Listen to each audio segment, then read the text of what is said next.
Walk past a storefront in several major North American cities in 2026, and you'll see a strange neon glow.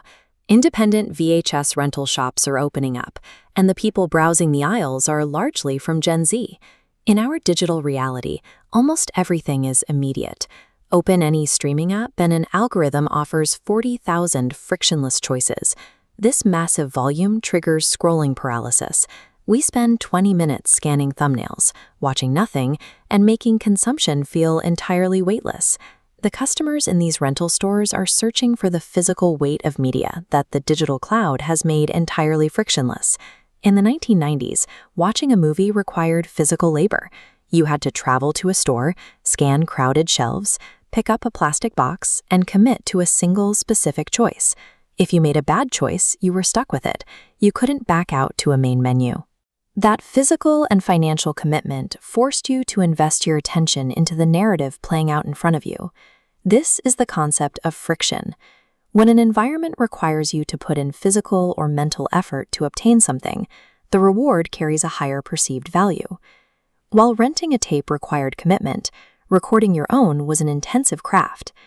To capture a broadcast of live television, you had to operate a heavy mechanical VCR, load a blank TDK tape, and manage a high-stakes operation. You couldn't just hit record and walk away. You had to sit there, completely alert, with your finger hovering over the pause button, waiting for the exact split second the movie faded to black for a commercial break. Viewers developed ninja-like reflexes to avoid catching a laundry detergent jingle. Home tapers essentially acted as live television editors, sitting through 3-hour broadcasts to curate their own films. Once the recording finished, the process moved to the cardboard sleeve. People would carefully handwrite titles, apply color-coded stickers, and add explicit warnings not to record over their newly acquired media. A shelf of these tapes functioned as a physical resume of a person's personality. It was a tangible library built on individual labor. Navigating this tedious technical process turned the simple act of watching television into a project of building a personal archive. While people meticulously curated their VHS shelves, major television networks were making a very different calculation. To save money on storage space, broadcasters adopted an aggressive wiping policy. They systematically erased their master tapes. Thousands of hours of early programming and cultural milestones were destroyed by the institutions that originally produced them. The only people actively saving this history were the families sitting in their living rooms, hitting the record button. Today, a subculture of tape diggers spend their time scouring thrift stores and estate sales, specifically searching for these degraded home recordings. Because of these diggers, we have access to lost cultural artifacts, like early 1987 appearances by Jonathan Ross on the Channel 4 show Solid Soul, and thousands of regional advertisements that no network bothered to keep.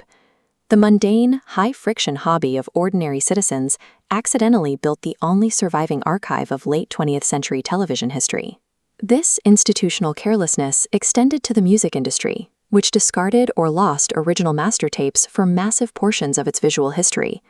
If you pull up an official music video from the 80s or 90s on a platform like Vivo, there is a very high probability you are watching a glitchy dub sourced directly from an ancient VHS tape uploaded by a fan. Even major streaming platforms rely on the physical labor of these amateur collectors to fill the gaps in their own libraries, which brings us back to 2026. The demand for physical media is a deliberate rebellion against the disposable nature of the digital cloud. There are even rumors online that tech companies are planning to manufacture brand new VCRs. While the financial logic for mass production is flawed, the cultural shift driving the rumor is real. Tracking lines, audio warbles, and accidentally recorded commercials are digital fingerprints, physical evidence of human intention behind the screen. Renting a VHS tape in 2026 is an intentional act of seeking out friction to reclaim the effort of choosing what we watch.